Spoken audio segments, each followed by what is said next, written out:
Did you know that the average cost for catering is $4,000? According to WeddingWire.com, that means that people are spending between $1,800 and $7,000 for catering alone. If you're planning a wedding on a budget, we have got to figure out how to save money on catering. So, hey guys, it is Jessica Gowan here with a farmhouse gathering, and today I'm going to be sharing 5 tips with you for how to save money on catering.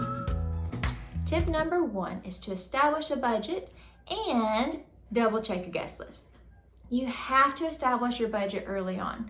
I know a lot of times when people get engaged, several family members or friends come along and they say, hey, I would love to give you some money for the wedding. That is wonderful. Just make sure that you know exactly how much you're going to be working with. So figure out those numbers ahead of time. Then you can establish your guest list and check and double check it. The more guests you have, the more expensive your wedding is going to be. So if you're comfortable really limiting the number of people that are coming, then the less expensive your wedding is going to be. So tip number 2 is to make sure that you be flexible with your wedding time. So if you're hard to set on an evening time, that's fine. Just know that you're probably going to have to provide dinner for them. However, if you are flexible and you are willing to have a wedding around brunch time, lunchtime, or even mid-afternoon, you'd only have to provide something light, even hors d'oeuvres. Tip number 3, limit your catering services. You could definitely book a caterer to provide the food for your wedding. However, limit their services. You could have some family members or friends go pick up the food from the catering company. That way you don't have to pay for them to deliver it to you. Now, if you're going to have the food delivered to your location, make sure that you ask a family member, a friend, or hire some college kids to actually man the buffet table. I hate to say it, but it's true. People can be really greedy and very inconsiderate at buffets. I mean, just go to Golden Corral and people load up and they throw away a bunch of food. And unfortunately, they're going to do the same thing at your wedding if there's not someone there manning them, because you're less likely to scoop a whole bunch of stuff on your plate when someone is actually manning the table. So really, the best solution for you is if you have family members that are or friends that are completely 120% fine with serving, allow them to do it. If you feel slightly uncomfortable with that and you think that you're taking advantage of some family members or friends, don't do it and just hire some college kids. College kids will work for anything. Trust me, I was a college kid. I did random things for money. They will do it.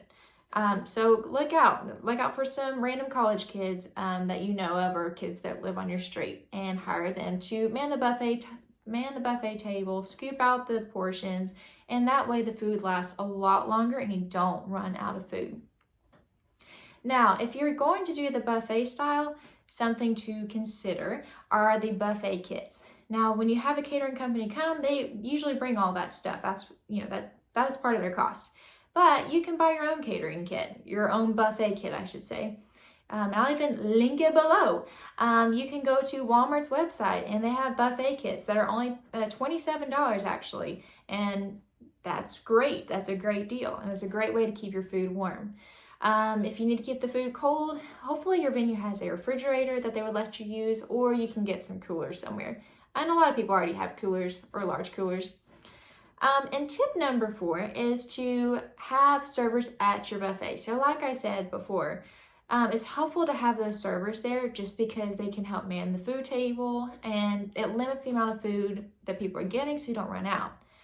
Another reason is because you just don't want to take advantage of people.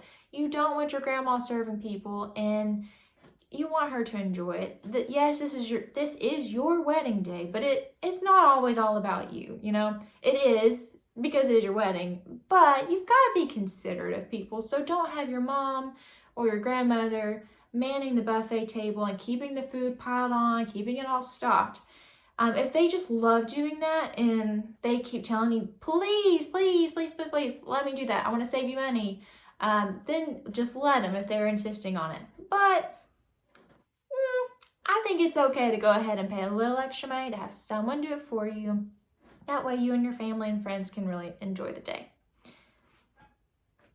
And last but not least, tip number 5 is to provide your own flatware and dinnerware. So what I mean by that is plates, forks, knives, spoons, all of that. Now there's 2 different routes you can go. Route number 1 is you can actually get the real glass chinaware. And a great place to get this is Goodwill.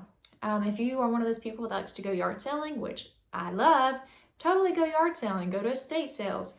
Any of those places are great places to find china. And one of the unique things about it is that your tableware is going to be so eclectic, and that is so pretty. I love the mismatched look, and it's totally in right now. So you're going to look super modern by having this eclectic look, and it gives it a great touch. Now, if you didn't want to go down the glassware route because you're going to have to wash it and wash it before the wedding, wash it after the wedding, or somebody's going to have to, then just go ahead and get the plasticware, and there's nothing wrong with that. You can get the flatware that already looks like real silverware, but it's fake. You can go to Sam's or also Costco. Those are some wholesale grocery stores where you can get that kind of stuff. And so just for example, you can get 110 plates from Sam's for $13.88. You can get 200 cups for $13.28. You can even buy the napkins in bulk at one of those places. And just so you know, every now and then the Discover credit card runs promotions, and so for right now, actually, they're running a promotion where if you buy any of that stuff in bulk, you get 5% back, 5% cash back, and that's great. Every penny helps. And if you're wanting some napkins that actually go with your theme, then don't worry about getting it from the wholesale place. Just go reach out to or go check out your local Hobby Lobby, Michael's, any of those places, and you'll be able to find some really pretty napkins that really match the theme of your wedding. I hope you guys enjoyed watching this video. Please subscribe to our YouTube channel. We will be sharing more helpful tips on how to save money for your wedding. See you guys later.